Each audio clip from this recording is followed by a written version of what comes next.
Hello. Hi everyone. Hi. So we've just acquired a new phrase in Etwa. Tuna flash. Tukisusu. Yeah, so that's from the play Irregardless. Yeah. That's what this was. Yeah, it's called Irregardless. Yeah. Yeah. You can give them like a little bit breakdown of it very quicker. I think you should, because let me just say this. Yeah. This play was very well done. Yeah. Bare minimum set. Like we've seen Lighting. minimalism to the Yeah. to the minimalist. You didn't even know it was there, lights. Yeah. Only when they were turning them off and turning them on were you aware that there was lights. And the acting quality is definitely up there. But I am not political at all. Yeah. And it's full of political innuendos, political language. Satire. Satire. Yeah. And I barely caught anything, but I was entertained. Yeah, sure. Yeah, but you could probably be better at now breaking it down better yeah, than myself. So mainly the play is a spoof of Kenyan political system, and also the conversation of how the church and the politics and schools education system and generally the business and the capitalism, how all these have messed up the country, to say the least. Yeah. So it's a collection of different mini skits that are lampooning, or they are parodies of the actual system. What happens in Kenya, and it traces all the governments that have been there from Kibaki's government and our current government and the next government that is supposedly going to be formed. So looking at these contestants of the current those who want the current, those who want to form the next government. And I think for me what really stood out, like if I'm talking about theatre making, so when you talk about the elements that make up we have another audience. We have an audience who's right here. Say hello. And for me it was the costume. I think the production really focused well on the costume. And they chose their costume very tastefully in accordance to something we can relate to as Kenyans, but also this a bit of a fantastical sort of imagination of like where we're going. And to me that was really brilliant. It was really well done. To me also it's the contrast of how everything has become a class division, a political system division, like the them us versus them kind of conversation when it comes to citizens, when it comes to access to health, access to education, access to even religion, and maternal care, all these, there's this one for this class of citizens, there's a place for the poor people, and there's a place for the wealthy rich. Oh wow, that scene, very effluent. That scene is one of it stabs you. It numbs you, right? It doesn't numb you, it shocks you. It shocks you, because I think you're sitting there as an audience thinking this cannot be Kenya, but this really is Kenya. It's actually worse than that, if you can imagine. But then the scene is it's so well done, it's so tastefully handled. Which one are you talking about? Because I'm talking about the scene where they usually find the leader, the people who is against they're rebelling against the government. They take the leader and they turn them to work for them, basically to become one of them. The way they break him is a gradual. It's a gradual process, breaking down of a man to the point where he's now become like one of them. They're from their side and their leader, and feeding the masses. And goes back to his people and lie to them that they're actually on their side. Exactly. And the people eat it up and they forget. We forget a lot. I think that's one of the. I think there's a question that's asked towards the end of the play, and it's freedom for who? What is freedom? What is freedom to do what? Freedom to do what?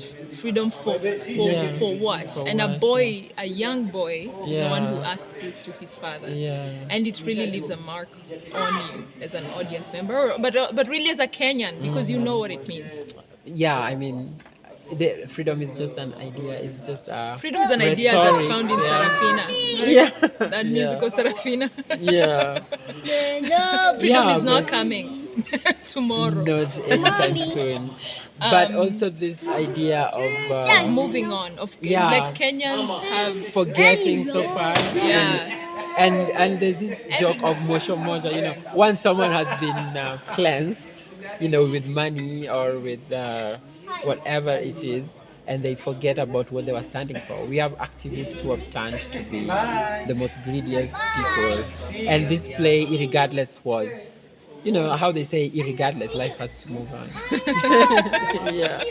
Irregardless, we are here alive, irregardless of Yeah. whatever tomorrow brings, or today, or still hours from now. Do you want to talk about the acting? I do. I want to highlight a few people. Yeah, I want to talk yeah. about, obviously, Martin Oh, Kigondu man. is a powerhouse. Obviously, someone just True. told him outside that he's a versatile His actor, range, and his yeah. range is just beautiful to watch. Yeah. He can step into any character and bring it to life and give it everything that it needs Of and course, more. when and it comes more. to a pastor, politician, a superintendent or a senior chief inspector or senior police boss.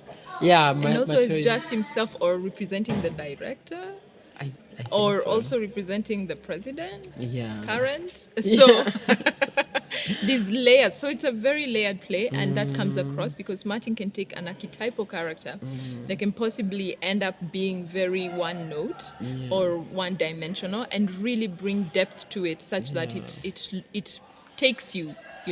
It becomes a three-dimensional character. It comes to life.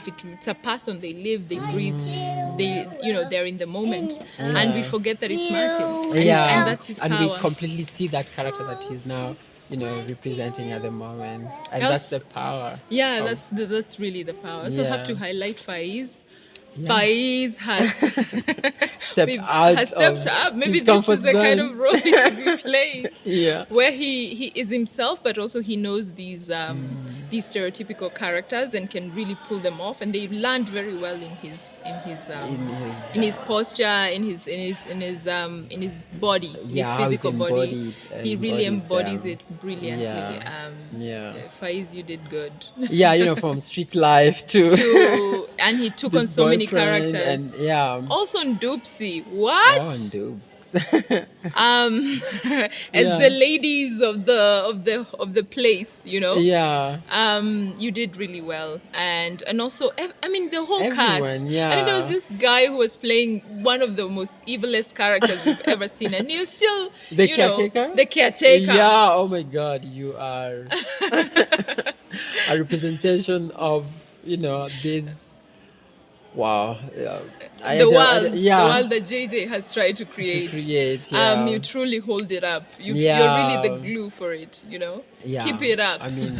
I mean, he's given us the phrase of the plate. And he really just can tear you apart with these words, with the words that he's using. His manipulation. His manipulative language, and how it's really a representation of how people act in this country. Yeah. But also, let's highlight also the hospital scene, the government hospitals. Yeah. I mean, my you God. know, Yeah. but when you see it, it hits you a different way. Like, yeah, this is how this is where we mothers are. are treated. This is how Yeah. women who go to give birth are treated. And they leave a mother who's, at the point of giving birth, and they say it's lunchtime, and of lunch, course that's Kenya. and they walk out Yeah. on this mother who's in labor, and they don't care about it, It really makes us question our value for life.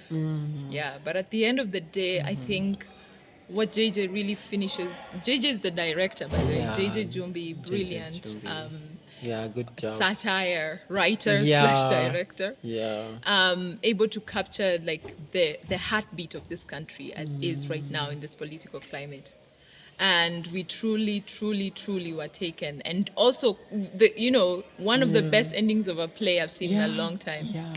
Yeah, really well done. The best. And I'm not going to tell you what's happening. So you need to make your way. You have to make your way here on Saturday to the Briband Gitanga Road in Lavington. Get yourself one of these terrible seats. I'm saying the terrible because the room, there's the leg room. So prepare yourself for people to be moving in and out. But then watch this production that's really well, tastefully handled. Yeah. And very relatable. Very relatable to Kenyans. You'll be laughing, you'll be crying, you won't know who you are, where you are. And I'm kind of wondering if by the time this play is ending, whether it has some element of voter apathy, like somebody's like, do I need to vote really? Or, I mean, we need to. I mean, I think what it leaves you with is a question mark. Are really these politicians here for you? What does it mean, like, to just vote? You know, or for you to don't vote for freedom because I mean, it's they're all on the same side. Even tuko pamoja, they're all on the same side. The handshake. You know, and also Wajakoya and his it's also represented in the play really well. So the encompassing sort of presentation at the end was really well handled. I think you come out of here with your own thinking. You know, you come out of here thinking for yourself and deciding for yourself. I think he tells you, here it is. If you don't see it, you know, then there's irregardless. You don't know better. Life has to move on irregardless. Tutaflash to Kisusu. I think we'll leave them at this point. And with that note, so that you can be pondering about this. You don't want to miss this. This shouldn't pass you, especially in this political climate. And we shouldn't kill each other. We shouldn't hurt each other or want to hate each other because of these politicians. We who are know not each with other. You. We know what we all want. We all want survival in this country, and I think that's what's been presented. Life has to move on. Life has to move on. Irregardless. Good job to the crew and the cast. Thank you so much for having us. From Esther and Joseph Obel. It's bye.